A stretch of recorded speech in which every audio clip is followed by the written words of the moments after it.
കൂട്ടുകാരെ, അപ്പോൾ നമ്മുടെ ബ്രേക്ക്ഫാസ്റ്റ് സീരീസിൽ, അതായത് ഹെൽത്തി ബ്രേക്ക്ഫാസ്റ്റ് സീരീസിലെ എപ്പിസോഡ് 4 ആണ് ഇത്. നമ്മുടെ ചെറുപയർ പരിപ്പ് ഉപയോഗിച്ചിട്ട് ഉണ്ടാക്കുന്ന നല്ല അടിപൊളി ഒരു ഉത്തപ്പമാണ് ഇത്. ദോശയായിട്ടും നമുക്ക് ഉണ്ടാക്കാവുന്നതാണ്, അല്ലെങ്കിൽ വെജിറ്റബിൾസൊക്കെ കട്ട് ചെയ്തിട്ടിട്ട് നല്ലൊരു ഹെൽത്തി ബ്രേക്ക്ഫാസ്റ്റ് ആയിട്ട് നമുക്കിത് ഉത്തപ്പം പോലെയും ഉണ്ടാക്കാം. ഇതിൻ്റെ കൂടെ നാളികേര ചട്നി ചേർത്ത് കഴിക്കുന്നത് വളരെ രുചികരമാണ്. നമ്മുടെ സാധാരണ ദോശ പോലെ തന്നെ നമുക്ക് തയ്യാറാക്കാവുന്ന ഒരു ബ്രേക്ക്ഫാസ്റ്റാണിത്. അപ്പോൾ അതെങ്ങനെയാണ് തയ്യാറാക്കുന്നത് നമുക്ക് നോക്കാം. നമ്മൾ ചെറുപയർ, അതുപോലെ തന്നെ കുടവ് മില്ലറ്റ്, ഉലുവ ഇതൊക്കെ വെള്ളത്തിലിട്ടിട്ട് ഒരു 6 മുതൽ 8 മണിക്കൂർ വരെ ഇതൊന്ന് നമുക്ക് കുതിർത്ത് വെക്കണം. അതിനുശേഷം ഇതൊരു ഫൈൻ പേസ്റ്റായിട്ട് നമുക്ക് അരച്ചെടുക്കാം. ഇതുകൊണ്ട് നല്ല അടിപൊളി ഒരു ദോശ നമുക്ക് ഉണ്ടാക്കാം കേട്ടോ. ഒരു മിക്സിയുടെ ജാറിലേക്ക് നമ്മൾ കുതിർത്ത് വെച്ചിരിക്കുന്ന ചെറുപയറും അതുപോലെ തന്നെ മില്ലറ്റും ചേർത്ത് കൊടുത്തിട്ടുണ്ട്.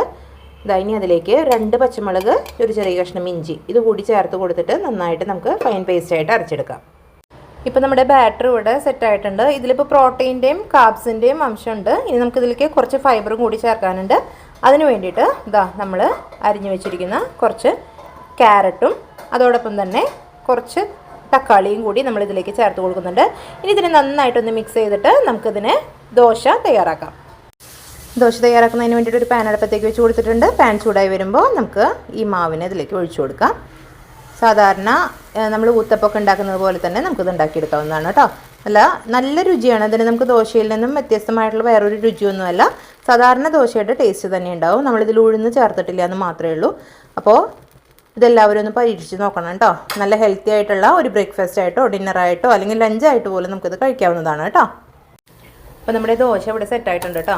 നമ്മുടെ സാധാരണ ദോശ പോലെ തന്നെ, അല്ലെങ്കിൽ സാധാരണ ഊത്തപ്പൊക്കെ പോലെ തന്നെയാണ് കേട്ടോ അത്. അപ്പോൾ നമുക്കിനി ഇത് കഴിക്കാം.